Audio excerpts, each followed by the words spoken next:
बिस्मिल्लाहिर्रहमानिर्रहीम। अस्सलामुअलैकुम।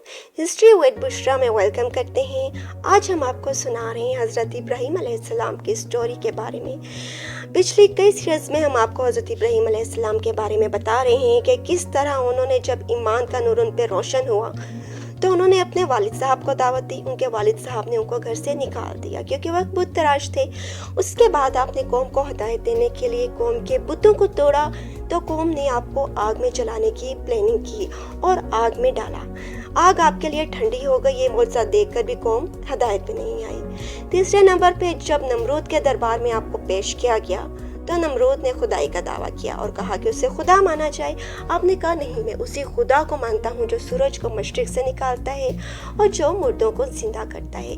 नमरूद ने दो ऐसे मुजरिम बुलाए जो कि सज़ा के लिए मुस्तहिक हो चुके थे। उनमें से एक को उसने मरवा दिया और दूसरे को जिंदा छोड़ दिया। लेकिन हज़रत इब्राहीम अलैहिस्सलाम अपनी बात पे अटल रहे। उन्होंने कहा कि नहीं, मेरा खुदा जो है वो सूरज को मशरिक से निकालता है, तुम सूरज को मगरिब से निकाल के दिखा दो। इस पे नमरूद गुस्सा हो जाता है और आपको निकल जाने का हुक्म देता है। इसके बाद हज़रत इब्राहीम अलैहिस्सलाम वहाँ से हिजरत कर जाते हैं। मुल्क शाम में जाके आप अपने चचा की बेटी हज़रत सारा से शादी कर लेते हैं और उसके बाद आप ज़िंदगी गुजारने लग जाते हैं। वहाँ पे लोग जो है वो सितारा परस्त होते हैं, रात को निकलते हैं क्योंकि सितारे रात को रोशन होते हैं। आप भी उनके साथ निकल जाते हैं और वहाँ पे जब आप एक सितारे को देखते हैं बहुत ज़्यादा जो चमक रहा होता है तो आप कहते हैं ये मेरा खुदा है। लेकिन जब वो तलू हो जाता है, गुरूब हो जाता है, तो फिर आप कहते हैं कि खुदा वो नहीं होता जो गुरूब हो जाता है। उसके बाद आप चाँद को देखते हैं और कहते हैं कि ये मेरा खुदा है।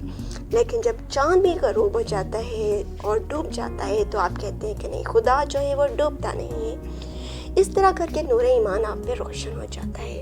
ये वहाँ का एक बादशाह होता है, उसको जब खबर पहुँचती है एक आदमी आया है, उसके साथ एक औरत है जो बहुत खूबसूरत है, तो वो कहता है कि उस औरत को ले आओ। अगर वो आदमी उसका मियाँ है, उसका शौहर है, तो उसका मरवा देना। इस तरह करके वही के ज़रिए अल्लाह ताला आपको भी ये खबर पहुंचा देते हैं। आप हज़रत सारा से कहते हैं कि जब वो बादशाह पूछे कि मैं कौन हूँ तो तुम कह देना कि मैं तुम्हारा भाई हूँ, क्योंकि इस पूरी दुनिया में इस रोए ज़मीन पे दो ही मोमिन हैं, तुम या मैं। तो इस तरह करके तुम मेरी दीनी बहन हुई। खैर वो बादशाह के पास जाती हैं और बादशाह जो है वो उनके साथ दस्तराजी की कोशिश करता है। तो जब हाथ आगे बढ़ाता है तो हज़रत सारा जो है वो दुआ करती हैं कि अल्लाह ताला मेरी इज़्ज़त को महफूज रखना क्योंकि मैं पाक दामन औरत हूँ। तो अल्लाह ताला बादशाह का हाथ जो है वो शल कर देता है और चीखने लग जाता है। हज़रत सारा डर जाती हैं कि लोग ये ना कहें कि मैंने मार दिया है। वो अल्लाह से दुआ करती हैं और उसका हाथ ठीक हो जाता है। खैर वो फिर भी बाज नहीं आता और दूसरी दफ़ा भी दस्तराजी की कोशिश करता है।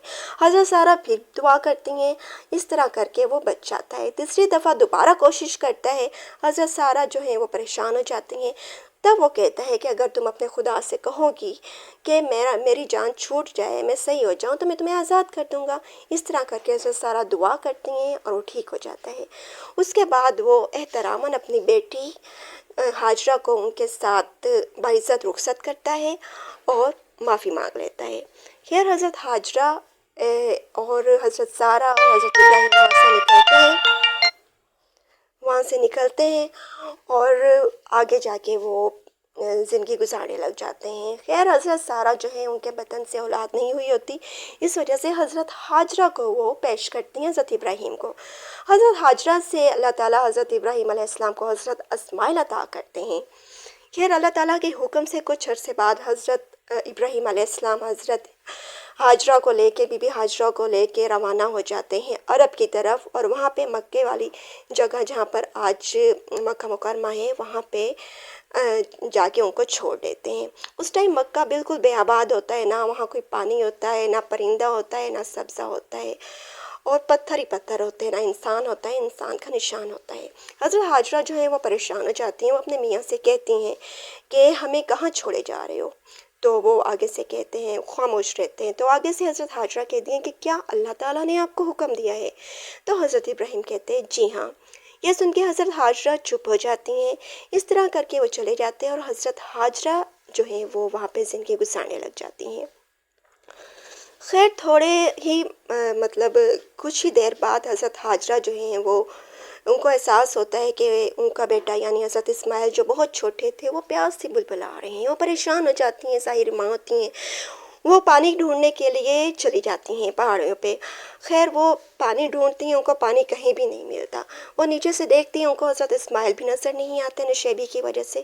خیر بہت پریشان ہو جاتی ہیں، کبھی صفا کی طرف، کبھی مروہ کی طرف، پھر صفا کی طرف، پھر مروہ کی طرف، اس طرح کر کے وہ 7 چکر لگاتی ہیں۔ آخر جب وہ 7ویں چکر پہ ہوتی ہیں تو ان کو رونے کی آواز آتی ہے اور ان کو وہاں پہ تھوڑا سا پانی کا نشان نظر آتا ہے، تو بھاگ کے جاتی ہیں تو دیکھتی ہیں کہ اللہ تعالیٰ کے معجزے کی وجہ سے حضرت اسماعیل علیہ السلام کے پیروں کے نیچے سے پانی کا چشمہ طلوع ہوتا ہے، ماشاءاللہ وہ پھوٹ رہا ہوتا ہے پانی کا چشمہ۔ وہ بہت خوش ہو جاتی ہیں اور حضرت اسماعیل علیہ السلام کو پانی پلاتی ہیں، خود بھی پیٹ بھر کے پانی پیتی ہیں۔ پھر وہ کہتی ہیں کہ کسی طرح اس پانی کو محفوظ کیا جائے، اس وجہ سے وہ تھوڑے بہت پتھر اٹھا کے سائڈ پہ رکھ دیتی ہیں اور پھر پانی کو کہتی ہیں کہ زمزم یعنی کہ بند ہو جا۔ تو مورخ لکھتے ہیں کتابوں میں کہ اگر وہ ایسا نہ کہتی تو پانی جو ہے وہ پھوٹتا رہتا اور اس طرح کر کے، لیکن انہوں نے اپنی جلد بازی کی وجہ سے ایسا کہا۔ خیر وہاں پہ پھر جب پانی ہوتا ہے تو پھر پرندے بھی آنے لگ جاتے ہیں، اور پرندے آنے لگ جاتے ہیں تو سبزہ بھی ہوتا ہے۔ وہاں پہ ایک قافلہ گزرتا ہے، جو وہ دیکھتا ہے کہ یہاں پہ پرندے ہیں تو اس طرف جاتے ہیں، وہاں دیکھتے ہیں کہ ایک عورت ایک بچہ جو ہے وہ وہاں پہ بیٹھے ہوتے ہیں، تو ان سے جا کے کہتے ہیں کہ ہمیں اجازت دیں کہ ہم بھی آپ کے ساتھ یہاں پہ رہیں۔ تو حضرت حاجرہ کہتی ہیں کہ ایک شرط پہ میں آپ کو اجازت دوں گی کہ اگر آپ میری ذمہ داری، میرے بچے کی ذمہ داری اٹھا لیتے ہیں، میں اس اجرت پہ آپ کو یہاں رہنے کی اجازت دے دوں گی۔ اس طرح کر کے ان کو یہ سستا سودا لگتا ہے اور وہ یہاں رہنے لگ جاتے ہیں۔ اس طرح کر کے قبیلوں کی ابتدا وہاں سے ہوتی ہے۔ خیر حضرت ابراہیم علیہ السلام جو ہے وہ اکثر وہاں پہ چکر لگاتے رہتے ہیں اور ملتے رہتے ہیں آ کے اپنی بیوی کو بھی اور اپنے بچے کو بھی۔ اللہ تعالیٰ پھر ایک اور آزمائش میں ان کو ڈالتا ہے اور اللہ تعالیٰ حکم فرماتا ہے کہ اپنے بیٹے کو لے جاؤ جو تھوڑا بہت بلوغت میں پہنچ چکا ہوتا ہے، اور اس کو جا کے ذبح کر دو۔ خیر آپ کو جب یہ خواب آتا ہے، 3 دن مسلسل حضرت ابراہیم علیہ السلام کو یہ خواب آتا ہے، تو وہ کہتے ہیں کہ اس میں کچھ نہ کچھ مصلحت ہو سکتی ہے۔ پھر وہ اسماعیل کا ہاتھ پکڑتے ہیں اور وہاں سے نکل جاتے ہیں، وہاں پہ دور چلے جاتے ہیں گھاٹی میں، اور مطلب اوپر پہاڑ پہ، اور وہاں پہ جا کے وہ حضرت اسماعیل علیہ السلام کو مطلب لٹاتے ہیں تاکہ ان کا سر جو ہے وہ الگ کر سکیں۔ لیکن اللہ تعالیٰ کو کچھ اور منظور تھا، اللہ تعالیٰ نے صرف آزمانا تھا، تو جب وہ ایسا کرنے لگتے ہیں تو اسی ٹائم اللہ تعالیٰ وہاں سے ایک دمبا بھیجتا ہے اور اس طرح کر کے اس کی قربانی ہو جاتی ہے۔ اسی قربانی کی یاد میں لوگ آج قربانی جو ہے وہ مناتے ہیں اور اس واقعے کو زندہ کرتے ہیں۔ اس کے بعد مطلب یہ کہ اس کے بعد اللہ تعالیٰ جو ہے وہ ان سے بڑا خوش ہوتے ہیں۔ پھر حضرت ابراہیم علیہ السلام جو ہے وہ دعا کرتے ہیں کہ حضرت سارہ کے بطن سے بھی مجھے اولاد ہو، تو اللہ تعالیٰ حضرت اسحاق کو حضرت سارہ کے بطن سے ان کو نوازتے ہیں، اور اس طرح کر کے پھر آگے آپ ہی کے نسل سے مختلف قبیلے جو ہیں وہ وجود میں آتے ہیں عرب میں، اور اس طرح کر کے پھر حضرت اسماعیل علیہ السلام اور حضرت ابراہیم علیہ السلام جو ہے اللہ تعالیٰ ان کو حکم دیتا ہے، جب اس حضرت ابراہیم علیہ السلام کہتے ہیں کہ کوئی عبادت کا مقام ہو تو اللہ تعالیٰ ان کو خانہ کعبہ کی طرف جو ہے وہ وہاں پہ مقام بنانے کا حکم دیتا ہے۔ تو اس طرح کر کے جو فرشتہ ہوتا ہے جبرائیل علیہ السلام، وہ اوپر آسمانوں سے پتھر لاتے ہیں اور وہ آ کے بیت المقدس کی جگہ فٹ کر دیتے ہیں، تو اس طرح کر کے پھر عبادت کی جگہ بن جاتی ہے۔ حضرت اسماعیل علیہ السلام، حضرت ابراہیم علیہ السلام مل کر اس عبادت گاہ کو بناتے ہیں۔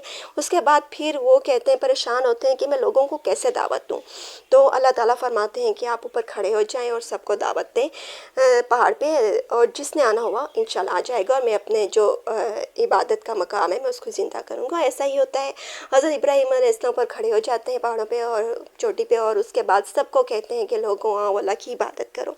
اس طرح لوگ جوک در جوک وہاں پہ آتے ہیں اور وہاں پہ عبادت جو ہے شروع کر دیتے ہیں، خانہ کعبہ کے گرد طواف شروع کر دیتے ہیں۔ اس طرح عبادت کا آغاز ہو جاتا ہے۔ تو قصہ مختصر یہ کہ حضرت ابراہیم علیہ السلام کی سٹوری میں بہت سے واقعات ہیں، بہت سے آزمائشیں ہیں اور بہت سی ہدایت کے باتیں ہیں، جن کو کوئی سمجھ سکے تو ضرور سمجھے، اور اس میں ہمیں سیکھنے کے لیے بہت بڑا سبق ہے کہ ہم کس طرح آزمائشوں کو پار کر کے کس طرح ہم اچھی زندگی گزار سکتے ہیں، اور کس طرح ہم اپنے نور ایمان کو روشن کر سکتے ہیں، کس طرح اسلام کو پوری دنیا میں پھیلا سکتے ہیں، اور کبھی بھی یہ مت سمجھے کہ ہم ایک ہیں، बिल्कुल भी एक नहीं होते। जब इंसान अच्छे काम के लिए आगे बढ़ता है तो उसके साथ टीम आहिस्ता-आहिस्ता बनने लग जाती है। एक के साथ एक होता है, फिर 11 बनते हैं, उसके बाद फिर मज़ीद इस तरह करके एक पूरा कबीला वजूद में आ जाता है। इस वजह से इस्लाम की खातिर, ईमान की खातिर और अपने खातिर ज़रूर आगे बढ़े, ताकि हमारा इस्लाम जो है वो पूरी दुनिया में फैले। और जिस तरह आज हम मुसलमानों के साथ ज़्यादतियाँ हो रही हैं, जिस तरह इसराइल कर रहा है, जिस तरह दूसरे मुल्कों में हो रही हैं, जिस तरह कश्मीर में हो रही हैं, इस तरह ज़्यादतियाँ बिल्कुल भी ना हो अगर हम लोग इकट्ठे हो जाएँ। अब तो हम एक भी नहीं, हम तो बहुत ज़्यादा हैं और पूरी दुनिया में फैले हुए हैं। जी, मेरे चैनल को सब्सक्राइब करें, लाइक